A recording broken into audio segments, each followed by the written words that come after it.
like I said, I must have taken stupid pills because I did exactly what my competition was doing. I followed what my competition was doing instead of innovating. And it was very eye-opening. So that when I got into Next Step CFO, I began to innovate, and it taught me that lesson because I totally fell on my face in that business. But it taught me that you must implement business and financial strategies that your competition isn't doing. And where most business owners fall is that their number one goal is one or more of these three things: time freedom, consistent profits, leaving a legacy. Hello, everybody, and welcome to Grow Your Business podcast. I am really excited about having Michael J. Barbarita, who is an accomplished entrepreneur. He's an award-winning public speaker. He's a co-author with over 40 years of success across retail, manufacturing, and service companies. After launching his career as a financial analyst, he then led the retail chain Ski Town USA, which he took from 2.5 to 8 million in annual revenue in less than 5 years. He also then launched Next Step CFO in 2007 to provide business owners more time and freedom and more consistent profits through implementation of financial and business strategies that a lot of their competitors aren't doing. Welcome, Michael. It's so lovely to have you. Thank you, Shivani. Great to be here. Thank you. And when you look at so many things, Michael, that you've accomplished, tell us about a couple of times when things wasn't going so well, when things were very challenging or you faced some adversity. Always curious about how people took that moment of that challenge and then they converted it into who you are today. So tell us about a couple of those, and I'm sure there've been. Yeah, so I started out my entrepreneurial journey in the ski retail business, of all things. I never skied before, but I thought I like sports, and I thought it was just a great opportunity financially, and was successful in that business. Grew it from 2.5 million to 8 million in 5 years, and I bought the company when it was 2.5 million, and so that was successful. Then I had a frozen cookie dough company that I didn't start. I bought some recipes from a husband and wife team, and I grew that business and sold it. And then I must have taken stupid pills or something, because the next thing that I did was I started an outpatient rehabilitation facility, trying to take advantage of the aging population. And in all of the previous businesses that I owned that were successful, I implemented business and financial strategies that my competition wasn't doing. For example, let me give you a quick example. When I was in the ski business, one of the problems that the customer had was that they really never knew for sure if the ski they were being sold to them by some hotshot ski salesperson was the right ski for them until they got it up on the mountain and skied it. Well, once a ski hits the mountain, it depreciates dramatically. But what we implemented was a ski guarantee. Ski the ski 3 times, you don't like it, bring it back for a brand new pair. Now, we sold 8,000 pair of skis that year, which was a 25% increase driven by this new program, risk reversal. And only 8 came back. The next year, we sold 14,000 pair and only, 11,000 pair, and only 14 came back. Proving once again that customers really love to buy. They just want to make sure that they're buying with confidence. And so, and that was a strategy that our managers thought was a terrible idea. They thought, that because the skis depreciate dramatically. And, but, I had faith that the consumer really wanted a great ski experience. They didn't want to pull somebody, they want to roll somebody over the coals. And so, that was very successful.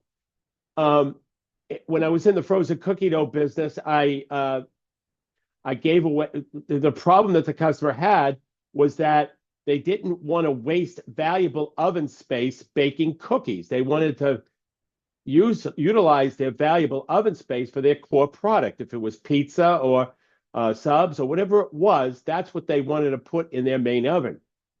So what we did was, with every opening order, we gave them a free convection oven.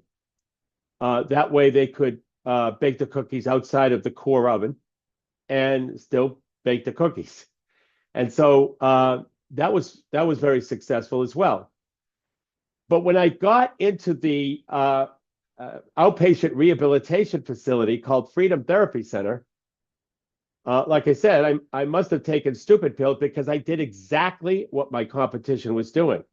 I followed what my competition was doing instead of innovating. And it was very eye-opening, so that when I got into Next Step CFO, I began to innovate, and it taught me that lesson, because I totally fell on my face in that business. But it taught me that you must implement business and financial strategies that your competition isn't doing. And so that's kind of my story. It's a little backwards. Usually you fail first and then you succeed. I didn't do it that way.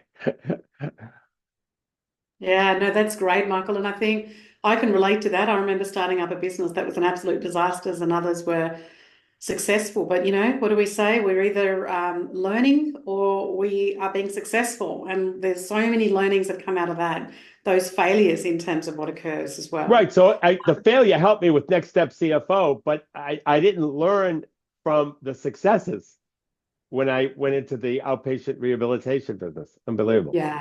Yeah, interesting.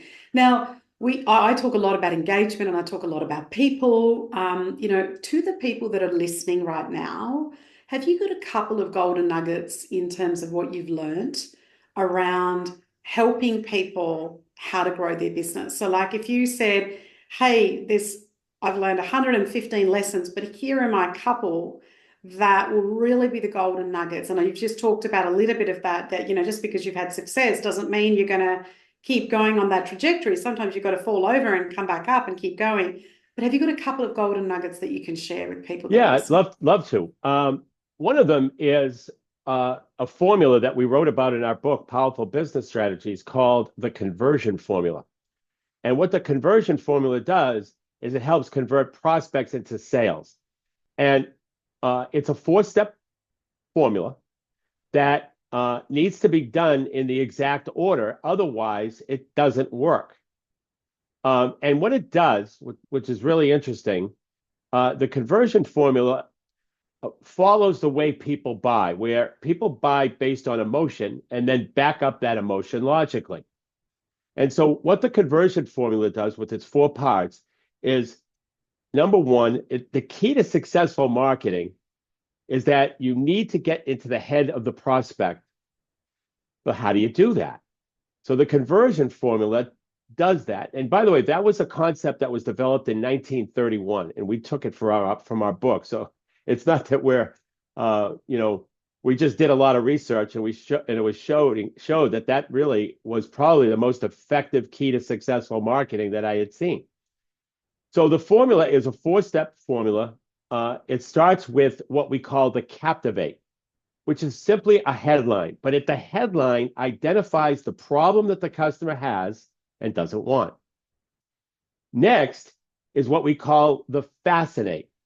The fascinate is the solution that the customer is looking for, but they can't find. So we have the captivate and fascinate, which is the first 2 components of the conversion formula that are so important, because if those don't work right, or if you haven't identified the right problem and solution, the rest of the formula won't work. And we have a special name for those first 2 components. We call the first 2 components, the captivate and fascinate, in the conversion formula, we call it the position of market dominance, because it is that important. And if you can establish that position of market dominance, you're really in a great position to not only increase your number of leads, but also your conversion rates. And so the 3rd step, and by the way, the 2 emotional hot buttons is the problem the customer has and doesn't want, and the solution they want they can't find, the captivate and the fascinate. But then the third step is the educate. Now that we've captivated and fascinated the prospect, or interrupted and engaged them, we now have the time to offer them a little bit more detail on how we go about solving the problem. And it's actually the logic in the process.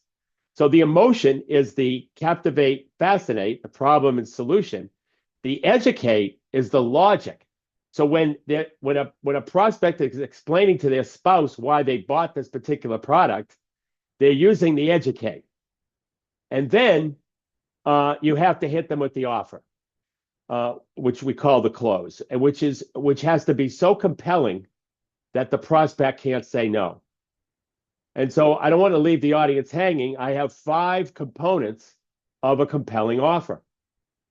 So those 5 components. So first of all, the conversion formula is captivate, fascinate, educate, close. Problem, solution, educate, offer. And so on the offer, where it has to be so compelling, I don't want to leave the audience hanging, because anybody can say, make a compelling offer. I want to share the 5 components of a compelling offer. So the 5 components of a compelling offer, and you could use either one or more of these. The more you use, the better. But one is scarcity and urgency. So scarcity, there's only 3 left. Urgency, this offer ends Friday. And then the second component is a risk reversal, which is exactly what I did in the ski business, where the seller in the transaction takes most or all the risk. Well, when I was in the ski business, I had that ski guarantee: ski the ski 3 times. You don't like it, bring it back for a brand new pair. There's no risk. We're taking the seller in the transaction is taking all the risk. And so that makes the offer more compelling. The third component of a compelling offer is adding more value to your product or service. People will pay twice the amount that your competitors charge if they can see 5 times the value. So we need to be creative here and add more value to the product or the service that we offer. So adding more value to your product or service. And then the fourth component of a compelling offer is packaging and bundling items together. So when I was in the ski business, everybody packaged skis, bindings, and poles. But the additional thing that I packaged was clothing. I took the most popular ski colors and I created 3 or 4 packages of clothing. What was in those packages? A hat, a parka, a pant, and a sweater. And it was all color coordinated with the most popular ski skin colors. And so that's packaging and bundling. There's a perception of value when you package and bundle things together. And then finally, the 5th component of a compelling offer is being indifferent to the outcome. You know, when you're selling something and it sounds like you're selling something, that tells the customer that you don't have their best interests in mind. And so you need to be indifferent to the outcome. Here's an example. You know, if you have a product or service that requires certain things to happen or certain steps that people have to go through, you could say something like, whether you work with me or someone else, these are the steps that you must take in order to accomplish either the service or product. So that's being indifferent to the outcome. So the conversion formula is something that we think is just paramount to have versus what I call I hope so marketing. And let me explain I hope so marketing. So what most people do when they advertise, instead of creating a position of market dominance, a problem, solution, okay, what they do is they say, we are the most professional. We're of the highest quality. We're the fastest. We're the largest in the state.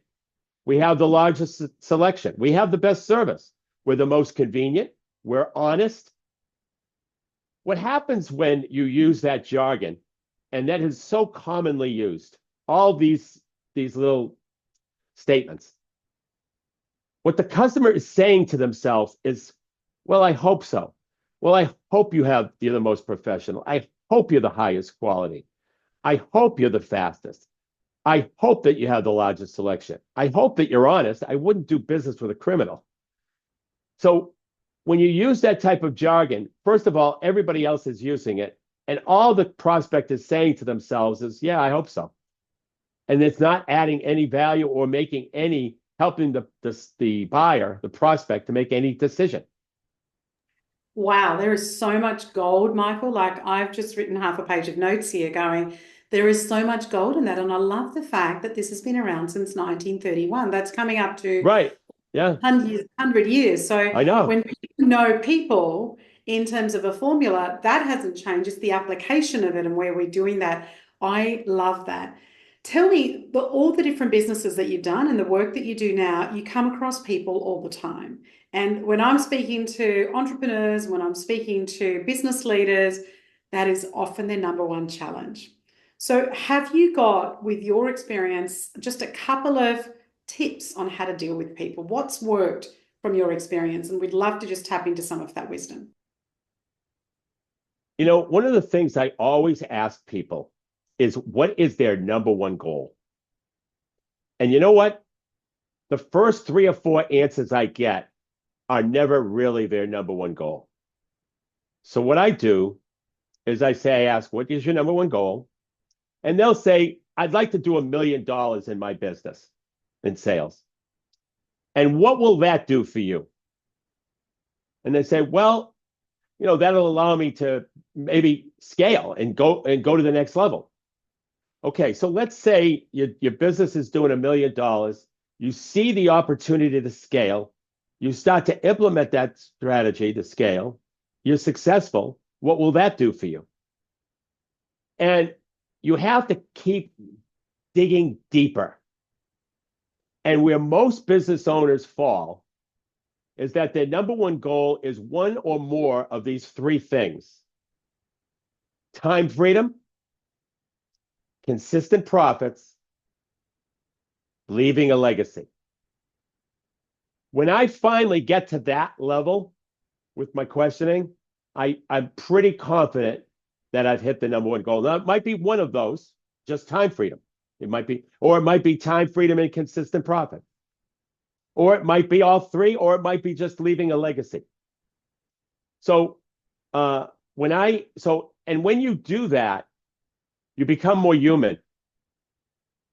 And you're able to, and then the next question I ask, so I ask what your number one goal is, and I dig down. The next question I ask is, what has been preventing you from achieving that number one goal? And then 3, how committed are you to achieving that number one goal on a scale of 1 to 10? And if they don't give me a 10, I tell them, I say, like, so let's say they give me an 8. I said, so you're only 80% committed? And we start to talk through that a little bit, because people have to be 100% committed to their business. Now, this is beside their family, their health. I get all that. But they have to be 100% committed. It's almost like most people are 100% committed to their children. And if their children want and need something, they'll do anything to get it. It's the same attitude that needs to transfer to your business. So what this process does is no one has ever talked to them like that. You know, and it gets into it gets right into their deepest feelings. And if you could do that, you'll gain their trust. Yeah, beautiful. I love that. I love that. If it was your family asking you, you'd be so committed to your children, well, most of us, right? You know, how committed are you to your business? And really getting to that why behind the $1 million and really digging a little bit deeper. Right. Michael, you've done so many things in your life already. Tell us a bit about what's next for you. What are some of your future aspirations? I can see that you've got, have you got other businesses? Tell us a bit about what you're wanting to achieve yourself. Well, first of all, I'm old, but but I have no interest in retiring. And so my aspirations is really like it's always been since I started Next Step CFO in 2007 is to really help small business owners achieve their number one goal. And their whatever and that and what I mean by that is that deep, dig down deep number one goal, not their first two or three answers. So that those are my aspirations, and I am learning as I go through this journey. I'm learning how to scale that, and because it's not easy to scale a service-oriented business like this. And so, but there are ways. It's not impossible or anything like that. There are ways, and so I'm learning those ways. And so my aspirations is to be able to have more time freedom, more consistent profit, and leave a legacy. Yeah, right. They're the same whys that you've got that you can then share from There that you go. There you space. go. And I'd love to hear more about them being a service-based business myself in terms of what some of those strategies are and how you're incorporating some of that. Couple more questions, Michael. One of the things I'm always really interested in is, when I interviewing thought leaders, again, whether they're entrepreneurs or business leaders or authors or whatever they may be, they each have different ways of managing their stress or their well-being. And I'm wondering, what are some of your rituals? Do you have things that you do once a year, once a quarter, every day? Tell us a little bit about whether that's physical, mental, emotional, spiritual. Tell us a bit about what are some of the things that you do to manage you so you are grounded and have the energy to help people find those things. Yeah, I work out every day. I found that to be probably the most productive thing from a number of levels. Number one, it builds stamina. Even like what I found is because I have been sick in the hospital a few times, and I found that because I worked out, I felt like I was able to recover quicker. I felt like I was able to manage my illness better. I've had a couple of situations where they've had to break my sternum intentionally to get to a certain place. And when they break your sternum, you have no control of your arms. So therefore, during recovery, I'm relying a lot on my midsection, to which thank God I worked it out so that I could, move around better in the bed without any arms working. So, and then it just clears the mind. Working out helps clear the mind. Yeah, you're able to do some creative thinking many times. Well, I am anyway, when I work out. So I would say working out is of paramount importance, and I do that every day. Yeah, amazing. And Michael, if people want to follow some of the work that you've got around, you've got the book there, Powerful Business Strategies, you've got a bunch of other things. How do we follow you? Where is the best places to find you? Yes, well, on any social media, but nextstepcfo.net, you get a free copy of the book. And what's interesting, what we do is because business is always changing, we keep writing additional additions to our book. And because of that, we're constantly and always interviewing small business owners. So if a small business owner would like to get interviewed, they can go to nextstepcfo.net, go to our contact page, fill in your name and so forth, the information there. And in the comments section, just type book interview, and we'll be happy to interview them for the next edition of our book, because we're constantly updating. And we're constantly writing new editions, and we'd love to hear their comments. The book interview is about their industry. So we'd like to get that industry perspective to see if these strategies would work in their industry. And what we find is that they work in almost all industries, but we'd like to identify any industries that maybe they don't work, or maybe if they work, if a business owner thinks that the strategies would work spectacularly well. We're interested in learning that as well. Beautiful, Michael. Thank you so much for being there. There's a heap of golden nuggets for our listeners and people that are watching it. Really appreciate you joining me today on Grow Your Business podcast. Thank you, Shivani. It was my pleasure, and it was a lot of fun. Thank you.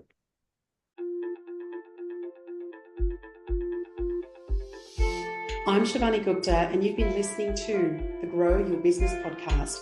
I hope you got one idea that you can think about or perhaps even implement straight away in your business. Thank you for listening. Follow me on Facebook, Instagram, and LinkedIn under Ask Shivani. Remember, I call it Ask Shivani, so please send me your questions that I can address in this podcast for you. And I would also so appreciate if you went to the Apple Podcast to rate and review this podcast.